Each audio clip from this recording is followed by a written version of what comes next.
मैं प्रांशी राठौर और आप देख रहे हैं नेक्स्ट 9 न्यूज। महाराष्ट्र में सियासत एक बार फिर से तेज होती हुई दिखाई दे सकती है। जैसा कि आप जानते ही हैं कि महाराष्ट्र में बीजेपी के समर्थन से नई सरकार को बने हुए अब 1 महीने से ज्यादा का वक्त हो चुका है।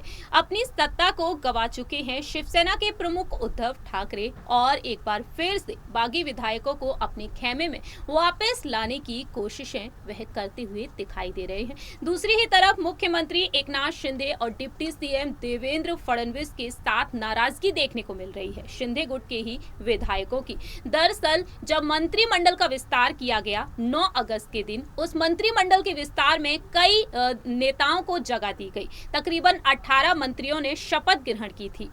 शिंदे गुट के 8 मंत्रियों ने शपथ ग्रहण की, तो वहीं दूसरी ही तरफ देवेंद्र फडणवीस की तरफ से 8 मंत्रियों ने शपथ ली थी। देवेंद्र फडणवीस को बड़े बड़े मंत्रालय भी दिए जा चुके हैं, विभागों का बंटवारा हो चुका है और अब इंतजार है दूसरे मंत्रिमंडल विस्तार का, जो कि सितंबर के महीने में होने को जा रहा है। और इस मंत्रिमंडल के विस्तार में अब कई जाने माने चेहरों को जगह मिल सकती है। बात करेंगे यहाँ पर महाराष्ट्र की राजनीति का जाना माना नाम, जिनकी खुद की पार्टी है।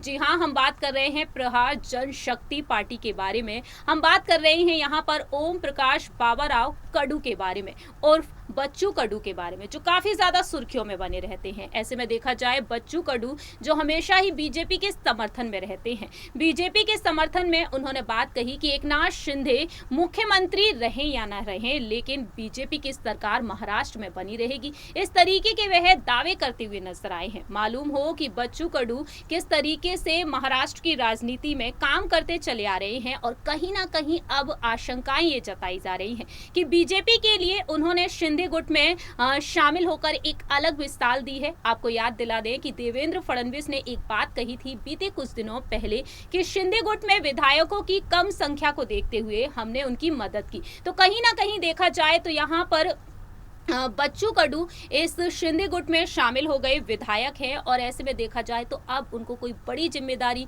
कोई शानदार पद दिया जा सकता है दूसरे मंत्रिमंडल के विस्तार में। आपको याद दिला दें कि मंत्रिमंडल का जो विस्तार हुआ उसमें महिलाओं को जगह नहीं दी गई है और महिला नेताओं की भी अब ताजपोशी देखने को मिल सकती है दूसरे मंत्रिमंडल विस्तार में। देवेंद्र फडणवीस ने कहा था कि महिलाओं के लिए भी उन्होंने काफी कुछ सोच रखा है। दूसरी ही तरफ देखा जाए तो अमरावती में बच्चू कडू को लेकर लगातार तमाम बड़ी खबरें आ रही हैं, तमाम बड़े दावे किए जा रहे हैं। देखना दिलचस्प होगा कि बच्चू कडू को अब शिंदे गुट की तरफ से दूसरे मंत्रिमंडल का जो विस्तार होगा उसमें कौन सा बड़ा पद दिया जाएगा, ये तो वक्त के साथ ही पता चलेगा।